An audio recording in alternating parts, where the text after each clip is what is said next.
If you look at some of these massive challenges that we face, sometimes I want to pull my hair out if I look at these billionaires who could make a massive difference. We are living through incredible world historic times. Rutger Bregman, writer, historian, a man who calls today's elites decadent and corrupt. There are so many people currently stuck in jobs that don't really make the world a better place. You know, consultancy, finance, and corporate law. Could be one of your kids one day. Well, maybe, but I'm talking How would you feel if that happens? I mean, slightly disappointed, I guess. From Bloomberg Weekend, this is the Mishal Husain Show. If there's a single moment in the year that symbolizes wealth and power, it's arguably the one that's just taken place in the Swiss Alps, Davos, attended again this year by President Trump. Rutger Bregman knows what appearing at Davos can do for your reach and profile, because his reputation was really made when he went there in 2019, and the argument he made over the rich paying their taxes ended up going viral. I hear people talk in the language of participation and justice and equality and transparency. But then, almost no one raises the real issue of tax avoidance, right? And of the rich just not paying their fair share. Since then, he's written books about changing the systems around us, the ones where the biggest rewards are in finance and other top corporates. He is, however, more nuanced than you might expect. He does believe in the power of businessmen and women to do good. And he's channeling his own book profits towards an organization aimed at action rather than mere commentary.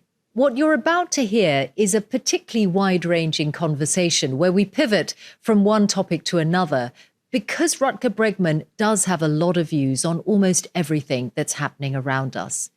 You'll also hear him talk about his recent clash with the BBC. He accused them of censoring his view of President Trump. And you'll hear more detail on that, as well as the White House position, at the end. We start, though, with his analysis of America and Europe today. Both, he says, are declining in different ways. So let's start with near-term history. I think we all remember February 2020, right? This moment when really knowledgeable people, super forecasters, were like, you got to stockpile masks right now. And you looked at, say, the telly, BBC, whatever, and it was like, it's a Chinese virus, it's going to be fine. It's probably nothing big. I really feel we're in that moment right now in two respects. Obviously, with the rise of AI, we talk about it a lot, but the vast majority of people have no idea what's going to hit them in the next 3, 4, 5 years. And the other thing is just the complete breakdown of everything. Historians of fascism, I'm afraid I have to use that word, have developed a very precise terminology to talk about different regimes. And I think the family resemblances, the lists, it's getting pretty long now. And it's very striking for me as a historian to see the resemblances to some of the darkest periods. Can I dig into the first part of what you said in the first instance? The idea that AI is like the equivalent of a pandemic setting in? Do you see it as negatively? Well, it is that? like people don't seem to realize just how big it is. That, for me, is the metaphor. So this is not just another technology. It's really like the Industrial Revolution or the Agricultural Revolution. I think many people do see it like that. We can already see its effect on jobs. Not really. Yeah, a little bit here and there. But this is about what it means to be human. That's what this is about. So you're seeing it as more negative than positive, that what it takes away is going to be much more than what it gives us. With this speed, more negative. My very first book that I wrote a decade ago, a lot of that was about what we called robots back then, and indeed automation and the extraordinary utopian potential of these technologies. It's just that the way we're doing it right now, I think there are two massive risks. One is misaligned AI. That is already happening, just basically AI going rogue and us not being in control anymore. What's the example of that you'd cite? There are many examples in the literature of, researchers giving AI certain tasks, and then at some point they discover it's doing something else instead. So we have proven that it is possible. The other thing that we should be really worried about is enormous power concentration. We have already started to see that happening in the last 10 to 15 years. You mean which companies, or do you mean which parts of the world? Yeah, and here it's mainly the US, right? And China, but Yeah, on yeah. AI. Yeah. I mean, that's one of the things I talk about in the Reith lectures, is if you talk about leadership in the US right now, for me, two words come to mind, which is a combination of immorality and unseriousness. But if I look at European elites, I would add a third word, which is irrelevance. It's kind of Europe is squeezed in the middle. And I just came back after a year of living in New York. And if there's one thing that struck me is how many American elites on both sides of the political spectrum look at Europe and are like, yeah, that's Venice. You know, it's an open air museum. Doesn't matter The decline all that of much Venice. anymore. Okay, but just before we talk more about that, because I am interested in that parallel, are you not excited by the promise of AI? And I'm thinking particularly of drug discovery or of climate and finding energy efficiency and, you know, finding those ways of the world using I'm super excited about that. energy. My very first book, the first line of that book was, in the past, everything was worse. We made tremendous progress in the fight against poverty, against disease. It's very hard for us to wrap our head around how horrible life was for most of human history. Even if you were a royalty. In the UK, you had Queen Anne, who had 17 children, and they all died before the age of 18. All of them. Today, they would all be alive, thanks to modern technology and medical technology. So I would be the last one to deny the extraordinary promise and potential of this technology. But you want it controlled? You want it regulated? Isn't that what Europe's quite good at, doing the regulating side of it? Well, let's look back at these transition. I mean, the Industrial Revolution, for at least a century, it was pretty bad for most people. The Luddites, you know, famous for smashing machines in the 19th century, they were basically right. They were losing their jobs. They were not unskilled laborers. They were very skilled, you know, the cloth weavers, makers. They lost their job and they became much poorer because of it. And you could say, well, in the long run, we're all dead, as John Maynard Keynes said. And you could also look at another technological revolution, which happened way earlier, 10,000 years ago, the agricultural revolution. And that's an example of something that made life worse for everyone for thousands of years, basically. Population started growing, but people had a worse diet, the age of hierarchy and inequality dawned, and wars, and it was probably better to be a nomadic hunter-gatherer. So the jury is still out. We don't know yet. When you use history, and you're doing it now as we talk to guide us around the present, Europe, right? So you've just come back from living in the US, you've returned to Europe. Why were you living in the US in the first place? What's the choice that you made there? So I wrote a book called Moral Ambition, which is all about using what you have, your talent, your time, your capital, your resources, to make a massive difference, to make this world a wildly better place. We think that the waste of talent is one of the greatest wastes of our time. There are so many people currently stuck in jobs that don't really make the world a better place. Yeah, and maybe AI is going to start doing some of those jobs. That's true.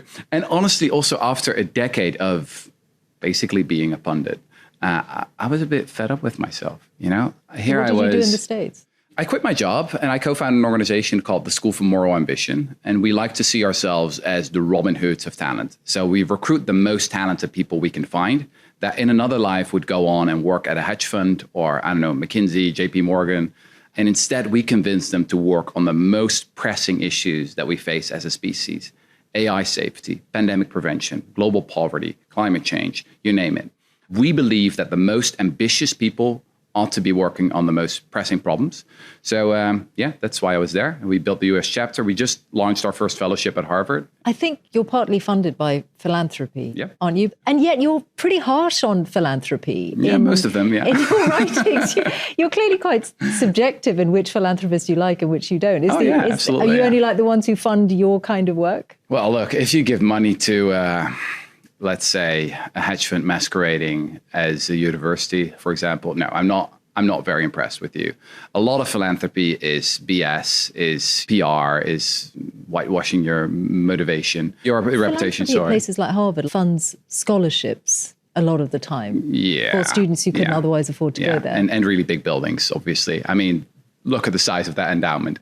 I'm not saying it's all wasted, but if you look at some of these massive challenges that we face, sometimes I want to pull my hair out if I look at these billionaires who could make a massive difference.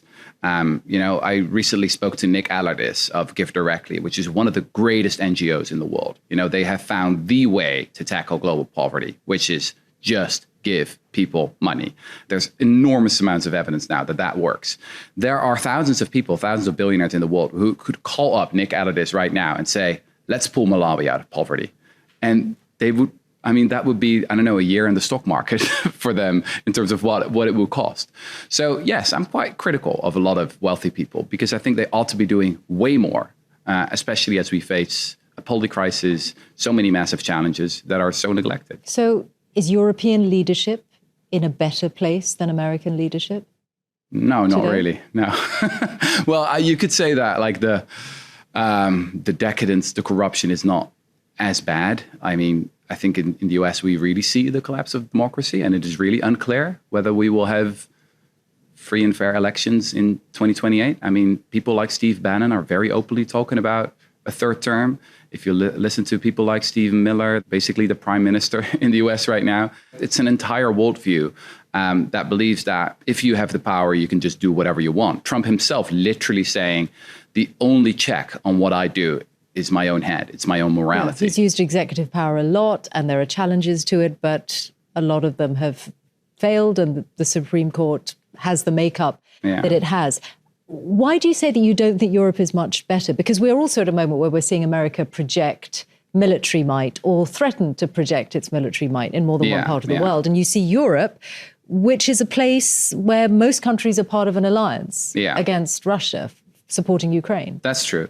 The main problem of Europe is, frankly, its weakness. I'll give you a couple of examples. A few years ago, the EU proudly announced its AI Act to the world, the first major regulation of artificial intelligence. But the problem is we hardly have any AI companies to speak of. So we've become really good at regulating industries we don't have. You know, I like to say that we've become the continent of handbags instead of hardware. So if you really believe that this liberal social democratic model is the way we should rule the world, then it would be quite nice if you also have the power to back it up. And the reality right now is that indeed thousands of young men are dying in the trenches in Ukraine, and we're quite dependent on Daddy Trump, as my fellow Dutchman, Mark Rutte, current head of NATO, would say it.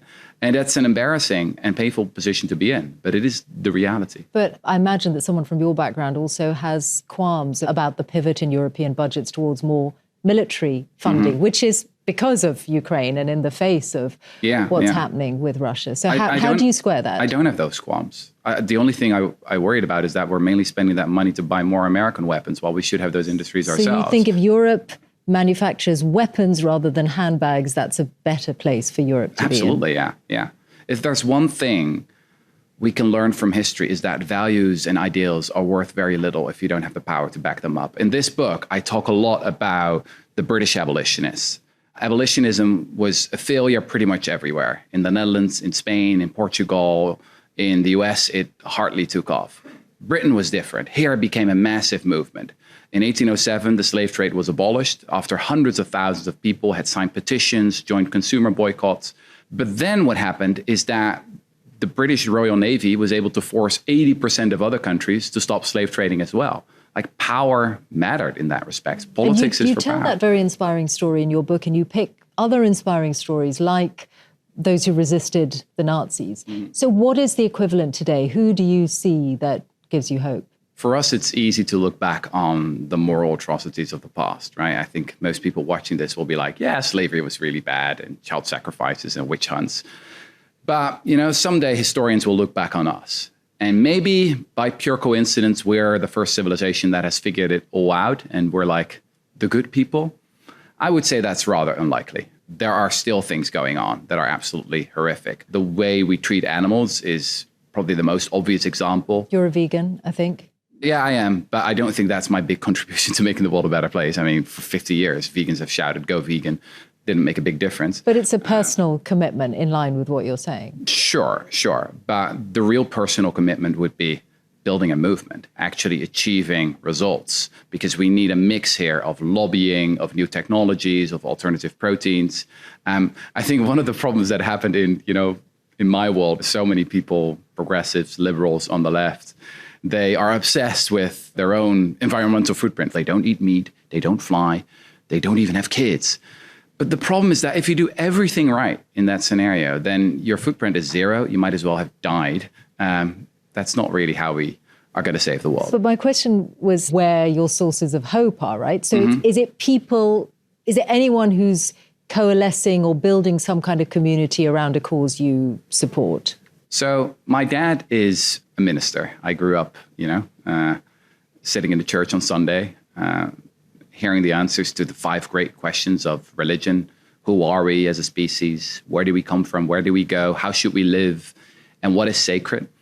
And for me, the old answers that theology provides don't work anymore. I find the answers to those questions in history. So my heroes and my saints are indeed people like William Wilberforce, Thomas Clarkson, Susan B. Anthony, the great moral pioneers of the past. Rosa Parks, you put her in your book. Yeah, and we can learn so much from these people. We can, but where are those figures today? You must be part of a world where you're looking at examples. Oh, there are so many of them. It's just that very often they're not very famous. Something I deeply care about is malaria. One of the most horrible diseases, taking 600,000 lives every year, extremely neglected from the left to the right. Very few people much bigger killer care than about people it. realize. Yeah. And there's a guy named Rob Mather here in London who built the Against Malaria Foundation, which is one of the most effective charities in the whole world. It's basically, in another world, he would have been one of the richest hedge fund managers, but he chose to use that incredible analytical talent, the ability to really build a juggernaut, a machine to take on this horrible atrocity. I mean, this is a guy, if he would have died by some unfortunate accident 20 years ago, more than 100,000 people would not be alive because they would have succumbed to malaria. So, but let's take an example like that, because your latest book is called Moral Ambition, and you've talked about moral revolutions as part of the lectures you gave on the BBC as well. So isn't there a moral dilemma then for someone like you that you get money from philanthropists? Maybe the more moral thing, if you really believe in his work, is to say, fund him rather than fund my office. Sure. I'm the biggest funder of this whole thing, by the way. Everything I earn with the book is going into the movement. Your foundation. I think it's important to practice what you preach in that respect. But I also love working with morally ambitious entrepreneurs. I mentioned the British abolitionists. Of the 12 founders of the British Society for the Abolition of the Slave Trade, 10 were entrepreneurs. The reason they achieved very little in France was because it was mainly writers and intellectuals who didn't know how to go from 0 to 1. So if there's anything I've come to really like and enjoy is being in the company of entrepreneurs, people who have skin in the game, who know what it takes. It's just that I think it's so sad that so much of that entrepreneurial energy is currently going to waste. What I found really interesting is that most of the pushback to this book has actually come from the left. Of people who say, no, you can't change things. We need systemic change. You can't ask individuals or small groups to do their thing. Whereas you're calling Well, more actually, from on the grassroots. right-wing side of the political spectrum, a lot of people said, like, Rutger, you're basically right. Indeed, we should do way more. Political hope. You clearly follow politics incredibly closely. Someone like Zoran Mamdani got elected in New York while you were living there, right? Yeah. What does he represent to you? Does he show that the American political system is not broken? Because there were plenty of billionaires who were backing his rival rather than him. Yeah. For me, it was a very joyful thing to see. So finally, a Democrat politician who understands the attentional game, basically how politics works. I mean, he understands social media as well as Donald Trump seems to understand it. So that was one thing. The other thing, he turns out to be much more of a pragmatist than a lot of people appreciated in advance, right? So he's very open to working together with more centrist liberals. He's excited about what they call the abundance agenda, which is something I talk about in my lectures as well. I mean, it's not just, old-fashioned redistribution that we need here, although we do need some of that. But we also need we need quite some deregulation. Not in the old neoliberal sense, to just make shareholders richer, but to unlock the economy, to build the things that people actually need, from housing to clean energy. And what I like about this guy is that he doesn't seem to be this old, traditional socialist who has mainly been reading German philosophers, but he seems to look at the world as it really is and be quite curious and learn new things. He said he understands social media as well as President Trump does. I think you have expressed some concern, if you like, about the way that he's had very simple messages that help get him elected. Because I think you have a suspicion of very simple political messages. But this is the classic dilemma of populism, right? So you need certain populists. populists. He a populist? Yeah, of course he is. And you don't have a problem with that? No. As long as it's a populist from the left? I think every good democratic populist has a lot of populism. And I'm like, some populism on all sides of the political spectrum is what you need to really... give people the feeling that you are speaking for them. I think that's totally fine. But the question is, what happens after that? Can you deliver? A good example is rent control, right? Super popular. We know that. At the same time, economists are very, very clear. And it's not just the Chicago boys economists who don't like rent controls. It just doesn't work. It usually makes the problem worse. So this is one of those cases where I hope that Mamdani will be smart enough. The hardest of his pledges is probably delivering the childcare. Oh, absolutely. The most expensive one. Yeah. What's at stake if he doesn't succeed? A lot. A lot. I think it's incredibly important that people like him actually deliver. We see the same thing here in the UK, right? Where the Starmer government is so unpopular, and I guess for understandable reasons. Do you think they're trying to deliver? Oh, I'm sure they try. Because I know you call yourself a social democrat, which is exactly what they'd call themselves. Yeah. It's just that I see myself as an old-fashioned social democrat, and very often I look at what passes as social democracy today, and I'm like, that's not what I signed up for. For me, social democracy is about progress. It's about innovation. It's about patriotism. All these things that we have given away. You've told us a little bit already about how you grew up, the son of a pastor in the Netherlands. So did you grow up believing in God? Oh, absolutely. As a child, it was inculcated in you and you had a strong religious faith. Yeah, of course, yeah. I'm saying had because I think you then lost your faith. Yeah, I did. Why and when did that happen? Yeah, it was around when I was 16, 17 years old. I wrote my first essay around that time. It was about free will, what we just talked about. And I came to the conclusion, like, free will cannot possibly exist because I didn't choose who I am. Like, I didn't choose my genes, my parents, my passport. Whenever we make a choice as humans, it's always, the coming together of all kinds of causes. It's super complicated, of course. But the whole notion of me choosing certain things didn't make sense. And then everything started to collapse around me. The whole notion of heaven and hell, a divine will. Then when you learn more about stuff like, the theory of evolution, it only goes down from there.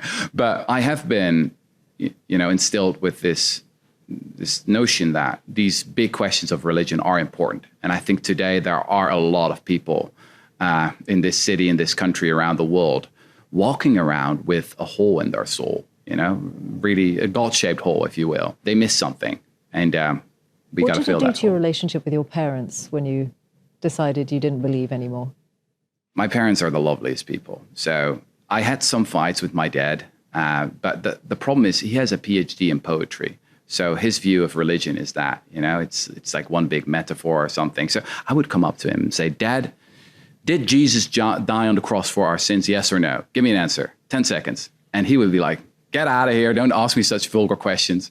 So we never clashed in that way. And as I became older, I started to realize that maybe we use different words, engage in different rituals, but the differences aren't that big, actually. What I found fascinating... Because you're still striving for a better world. Absolutely, I guess, in the same way that what I find fascinating as I studied these abolitionists was how important religion was. I used to think that it was the Enlightenment, the secular belief in human rights, people like Voltaire, Rousseau, John Locke, that they paved the way for the abolition of the slave trade. Not true. It was the Quakers, it was the evangelicals, people who were deeply religious and were really like, this is our big mission in life. And if we don't do that, we're all going to go to hell. I mean, of course, religion's been used in many different ways. And in exactly the setting you're talking about, I'm thinking about all those people who, trafficked and enslaved Africans and then thought the most important thing was that they should become Christians to save their souls. Absolutely. The whole British establishment used religion in all kinds of ways to indeed perpetuate this horrible atrocity. That's definitely true. But there's another side to that coin as well. So this God-shaped hole that you think lots of people are walking around carrying, is it actually being filled increasingly with God? Do you see a resurgence in religion around the world? I see that maybe particularly in the US. I mean, you have all these conversion stories from J.D. Vance to Ayaan Hirsi Ali. But America's always been more religious than a lot of Europe. That's true. I wonder if you see it in the UK or in Europe more widely. I haven't seen. Have you? Well, I've seen more European politicians talk about their faith. Famously in this country, Tony Blair converted to Catholicism after he left Downing Street and his spokesman said, we don't do God. I had Nigel Farage sitting exactly where you're sitting, telling me he's thinking about becoming a Catholic. Yeah. I mean, it's hard to read people's hearts and minds, sometimes it does feel a little bit disingenuous, or sometimes there does feel to be a political angle here or there. So I don't know, I struggle with that a bit. I tried really hard to basically become a Christian. It's just that I wanted to have really good reasons. And intellectual honesty is really, really important for me. Talking of things you struggle with, I wonder, well, what you do struggle with morally. I know you write about philanthropists like Bill Gates, who is one of the funders of your organization, and you clearly applaud the way he's given away so much of his money. But what about another big figure in tech, someone like Elon Musk, right? I imagine you don't have much time for Elon Musk. Well, correct? There are some people, again, who would say like, oh, Elon Musk is terrible. And some people on the left would even say like, he's stupid and he doesn't know what he's talking about. I mean, if you cannot see that the man is clearly a genius, then I don't know, I have very little time for you. He's one of the greatest entrepreneurs of this century, maybe even the greatest, like Tesla, SpaceX. Those are both tremendous, tremendous achievements. So the world does have shades of grey in it then? Because I think sometimes absolutely. reading your book or listening to you, you come across as very black and white. Is that not necessarily the case? Well, I think the book is actually quite nuanced, I would like to say. I mean, it's full of stories of the right things happening for the right reasons. You were clearly quite upset a few months ago when you gave a lecture on the BBC and you expressed a strong opinion about President Trump. And in the recorded version of that, the BBC decided that that had to be removed. Yeah. So I can understand why that made you angry and upset. But a few months on, do you see it a bit differently? Do you see the complexity of the legal position that the BBC was in? No, honestly not. I think it was pure cowardice. And I've only, that opinion has only become stronger, to be honest. So let me give you the whole story. What happened is that, months before I gave the lectures, I was basically scouted by the BBC. And they approached me and said, hey, we're considering you to be the Reith lecturer this year. Which is a very prestigious series of I'd never lectures. heard about it, but, as a Dutchman. But yeah, super prestigious and the honor of my life, honestly. Then what happened is that for months, I worked with an incredible team who helped me to, make the best lectures I'd ever written. And at some point we were at version 32, 33, I don't know. And then it was like, okay, this is it. Let's go. They had given me a ton of useful feedback. They wanted me to take out some things about Gaza, for example. I didn't do that. Initially, I had much more about Trump and Vance. I took that all out. I made that decision because I thought, basically it was too predictable. People would kind of have expected that from me. Then it was recorded for 500 people in the BBC radio theater. It's absolutely fine. It's only when the panorama thing happens. And then suddenly they were getting worried. But there had been a lawsuit brought against the BBC by President Trump, which is a very serious thing to happen. Sure. It's not the only news organization that's been sued. And I guess what I'm wondering is, you did get to deliver the opinion you had about President Trump to the audience, but it's the way it's recorded for posterity which is not there, because the circumstances around the moment had changed because of President Trump's willingness to sue the media. And I'm sure you've grappled with legal issues. The great irony. Tell me, would your publisher have let you put a line like that in your next book, do you think? Yeah, absolutely. Have you asked them that? I mean, my Dutch publisher is publishing the Reith lectures, so they're doing that. It's already happening. Your UK publisher? Yeah, I'm happy to say it right now. Donald Trump is the most openly corrupt president in US history. That's your opinion, as expressed to that BBC and there's audience. Really good evidence for that. But I think we're really discussing whether you are able to see any shades of grey, that there is such a thing as legal risk. And it does depend on, that risk is carried by the publisher. And I'm not sure that your UK publisher would let you put that in your next book because of UK libel law. The lecture itself is about media networks, corporations, universities bending the knee to the new administration. Yeah, I understand that. It has happened, again and again and again. And to give a lecture, about that and then have it happen to that very lecture. But you haven't answered after my you've question gone through about the whole whether, process, have you that is asked your cowardice. UK publisher whether they would let you put exactly that line in another book? They would be totally fine with that, yeah. Have you asked them and they've told you that? Yeah, but it's just, I already have a book out, Moral Ambition. But that line's not in this There were book. multiple publishers reaching out to me after all this happened, like, hey, we want to publish the Reith lectures. Okay. Well, then you've probably got a quite brave UK publisher. But we need more brave people. That's the whole thing. And especially the BBC, one of the most important media institutions in the world. I think it was so shameful and embarrassing. This is exactly what the lecture was about. In a way, it was proving my point. And I mean, you're assuming that it was because of legal advice. I don't know that. The lawyers I've spoken to think that actually the whole case is pretty weak that Trump has, and that it's more of a bullying tactic. Well, I think neither you nor I know the full circumstances that's of that. True, but I was told there must that have been internal discussions about that. And the BBC's fighting a case that the president has brought against them right now. Yeah. Let's talk more about you and whether you have changed your mind over the years on some issues, and if so, what have they been? Oh, quite a few. Let's see. I was much more hopeful in general about the direction in which politics was going. I wrote Utopia for Realists a decade ago because I honestly thought the boring age of neoliberalism might end and we could finally discuss interesting new ideas again, such as universal basic income. Well, things have been moving in another direction. That's one example. Well, actually on universal basic income, I wondered if you followed the arguments that maybe AI gets the world closer to that idea because it will disrupt jobs so much. Yeah, it's happening way faster than I thought it would. And I think it should be on the table as a very serious policy option right now. Maybe we shouldn't call it universal basic income because income, that kind of suggests it comes from work. But maybe we should call it universal basic wealth. A little bit like Alaska. Like Alaska in the 70s discovered a lot of oil and they decided, you know what, we're going to give that dividend to all the inhabitants of Alaska. And that's super popular. It was actually done by a conservative governor.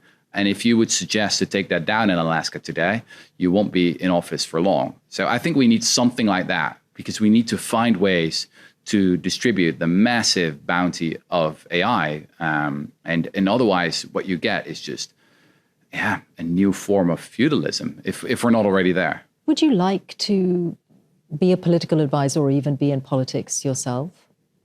You must have thought about that. Yeah. So I very much wanted to be in the arena after a decade being on the outside, providing commentary.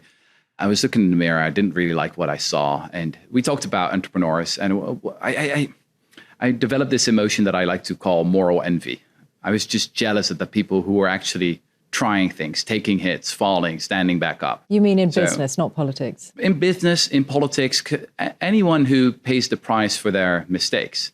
And that's the problem with pundits, with journalists, is we say all kinds of things, but then, the news cycle goes on and people forget what we said. And we often don't pay the price for our mistakes. And exactly. This is probably not the accountability. So what's the consequence of what you're saying? That you decided that you're not brave enough? It's why I quit my job. So this is the last book for a while. I co-founded this organization that's like 80 hours of work per week now. We are recruiting the most ambitious, talented people we can find. We're launching fellowships to fight big tobacco.